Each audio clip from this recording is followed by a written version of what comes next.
the end of spring, early summer here in Canada, which means I'm not always out and about. You've been seeing my videos gallivanting, which means farmers markets. And a lot of us want to head out to those farmers markets, catch deals and whatever else, buy local, all the little catchy phrases we've been put in our brain by media and social media and everybody else. I just want you all to understand something.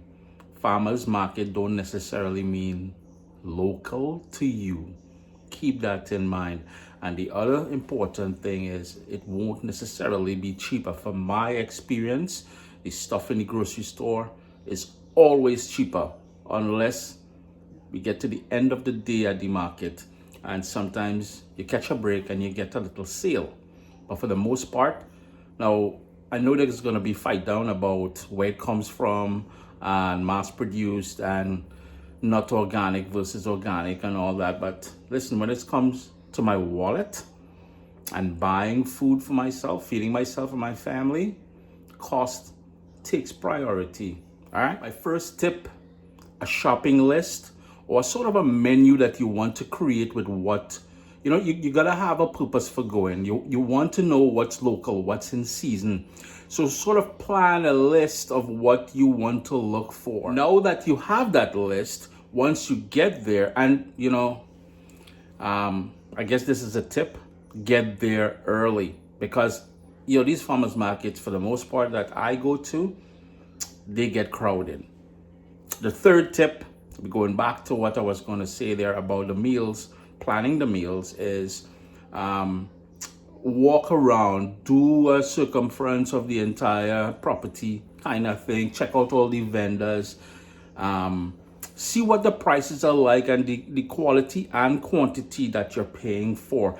This way, later on when you're ready to buy, and don't snooze, because sometimes things sell out, right? So you got to make it a little quick and decide where you're buying your stuff at the price that you're comfortable paying. Talk to the farmers, talk to the people who's selling, and get an idea. And this is how you're going to get an idea. And use your common sense as well too. Most recently there at St. Jacob's Farmers Market, I'm seeing pineapple galore, and I'm thinking, pineapple, Canada, avocado, Canada. Some of the ingredients, oranges, that's not local. So talk to your farmers, get a better understanding of who they are. So, sometimes it's worth paying that little extra price if you get to know your farmer.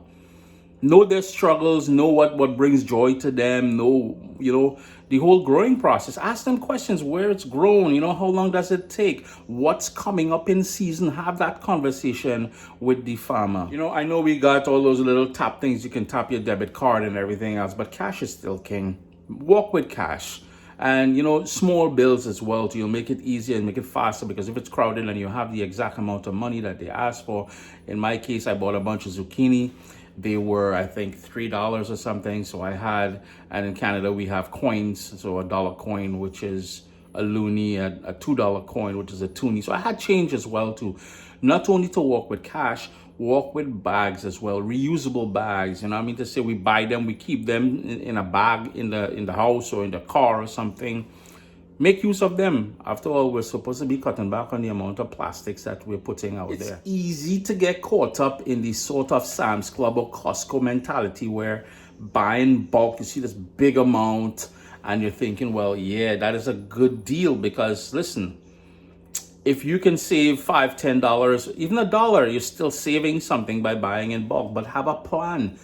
What are you going to do with it? Are you going to share it with your neighbors, your family, your co-workers, whatever? Or are you going to freeze it? What does it take to freeze it? Does it thaw, does it thaw and remain as good? Maybe you got to have a vacuum sealer.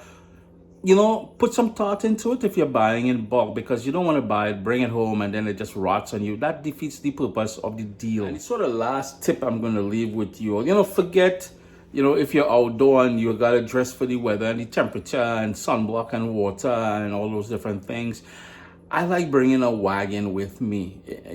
Again, if it's crowded, it may not be appropriate, because you're going to be running into people and stuff like that. That's when Polly was a little bit smaller in his little buggy, his little stroller there, the underneath section there. All my stuff used to go in there. But I really want you to have a conversation with the farmers, more so about what's coming up in season, what to expect in the next 2 weeks and in the next 3 weeks, come into September, come into October, come into November. Know when the market closes and, whether it goes indoor at that point too and when it starts back. Because for me, everybody talking about spring is green and all the flowers. I look forward to these markets. I look forward to all the produce that's coming in. Uncle Chris here, just dropping some tips, farmers market. I hope all you enjoyed this video.